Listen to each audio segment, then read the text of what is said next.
dinasti politik itu musuh demokrasi? Atau justru realitas politik yang harus kita hadapi dengan cara yang konstruktif dan dengan kepala dingin? Dan bagaimana Politician Academy bersikap sebagai konsultan politik, baik di proses pemenangan dan pendampingan kebijakan publik dari dinasti politik? Mau tahu jawabannya? Mari kita bahas bersama.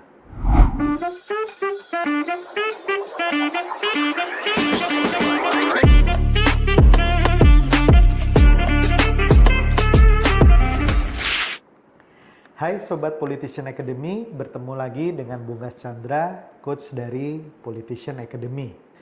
Banyak yang bertanya kepada saya, Coach, kenapa Politician Academy mau mendampingi dinasti politik? Bukannya itu bertentangan dengan semangat demokrasi? Ini pertanyaan yang wajar, karena di media sosial apalagi, dinasti politik sering digambarkan sebagai akar dari semua masalah. Masalah oligarki politik, masalah politik uang, masalah tersumbatnya kaderisasi dan korupsi, banyak hal lainnya. Tapi apakah semua masalahnya sehitam putih itu? Hari ini saya akan jawab secara jujur dan profesional, bukan berdasarkan sentimen semata. Politician Academy tidak membela dinasti politik. Kami membela kualitas kepemimpinan, siapapun pemimpinnya.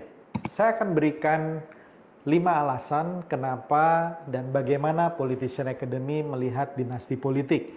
Dalam konten yang sebelumnya, kita sudah menjelaskan beberapa hal terkait dengan dinasti politik. Dan kali ini saya akan menjelaskan kembali beberapa hal dan sikap Politician Academy dalam konteks dinasti politik.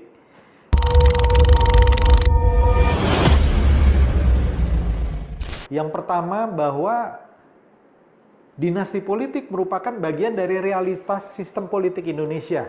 Kita sudah bahas kemarin ya, bahwa permasalahan dinasti ini tidak bisa dihindari karena beberapa hal seperti biaya politik yang tinggi, kaderisasi partai yang lemah, politik lokal masih berbasis patronase dan keluarga, tokoh lokal punya pengaruh ekonomi dan sosial dan budaya yang besar, serta faktor-faktor lainnya. Nah, di sini bagi kami, dinasti itu bukan anomali, ia adalah produk sampingan dari sistem politik kita selama ini. Dan mengabaikan mereka, itu berarti membiarkan kekuasaan berjalan tanpa standar yang baik, tanpa standar yang profesional, tanpa standar yang memikirkan kepentingan rakyat banyak.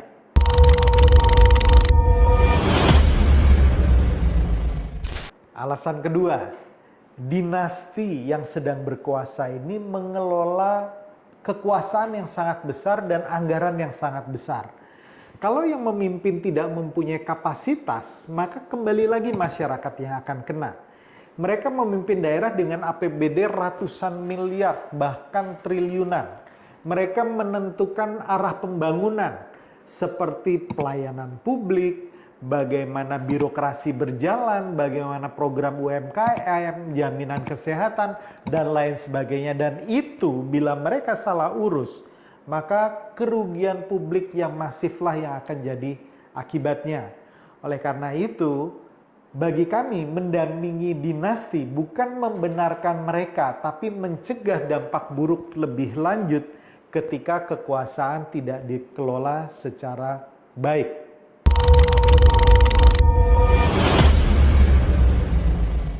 Bagian ketiga, menurut kami di Politician Academy, pendekatan pendidikan, pendekatan pendampingan itu jauh lebih etis dan efektif dibandingkan dengan pendekatan perlawanan kosong. Banyak pihak mengkritik dinasti, tapi tidak menawarkan solusi. Politician Academy memilih pendekatan capacity building, terdiri atas governance modern, data-driven decision making, etika politik, leadership yang akuntabel, pengelolaan birokrasi yang meritokratis. Jadi bagi kami mengkritik itu mudah, Tetapi yang sulit adalah memperbaiki kualitas pemimpin yang faktanya memang sedang memegang kekuasaan dan perlu dirubah, direkonstruksi dari dalam.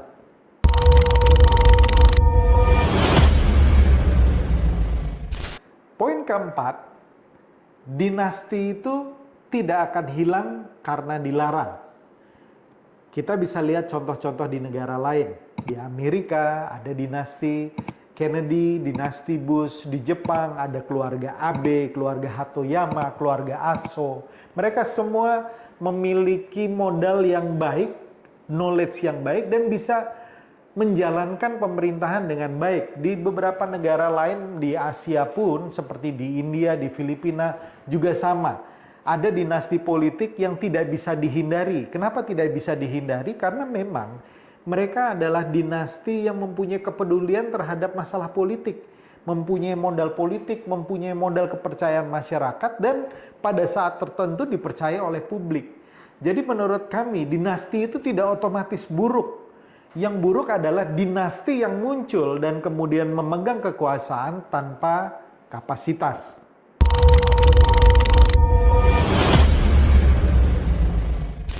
Bagian kelima, kita berbicara tentang bagaimana atau peran politician academy dalam konteks dinasti politik. Jadi apa sebetulnya posisi dari politician academy? Nah, kami di sini berusaha mendampingi pemimpin-pemimpin muda, pemimpin-pemimpin yang menjadi bagian dinasti politik yang memiliki kapasitas. Mendampingi mereka, memberikan pemahaman yang tepat, memiliki kepedulian besar terhadap masyarakat. Kita mengubah cara mereka mengambil keputusan yang semula mungkin berdasarkan intuisi atau dorongan pihak-pihak tertentu saja menjadi mereka harus mengambil keputusan berdasarkan data. Kami membangun standar etika dan integritas. Kami mengarahkan agar kebijakan yang mereka hasilkan lebih berpihak kepada masyarakat dan kepada publik. Kami ingin memperkuat meritokrasi dalam birokrasi daerah sehingga birokrasi daerah bisa betul-betul melayani masyarakat dengan baik. Kami ingin memastikan bahwa kekuasaan dipakai untuk pelayanan, bukan semata-mata warisan. Sehingga dengan peningkatan kualitas, sisi negatif dari dinasti itu bisa diperkecil. Dan sisi positifnya, stabilitas, kecepatan, keputusan, jaringan bisa diarahkan semua untuk kepentingan masyarakat. Politician Academy tidak bekerja untuk nama keluarga. Kami bekerja untuk kualitas kepemimpinan demi masyarakat yang mereka layani. Apakah keputusan mendampingi dinasti politik baik di pemenangan maupun di pendampingan kebijakan publik akan mengundang kritik? Tentu saja, dan itu sangat wajar sekali. Tugas kami bukan mencari aman. Tugas kami adalah memastikan bahwa siapapun pemimpinnya, muda, senior, petahana, dinasti, independen, siapapun itu, mereka memimpin dengan integritas, memberikan dampak nyata, mengambil keputusan berdasarkan data. Karena pada akhirnya yang rakyat butuhkan bukan sekedar siapa yang berkuasa, tapi bagaimana mereka memimpin. Saya Coach Bonggas dan inilah cara Politician Academy menjaga kualitas politik dan demokrasi di Indonesia. Salam kebangsaan.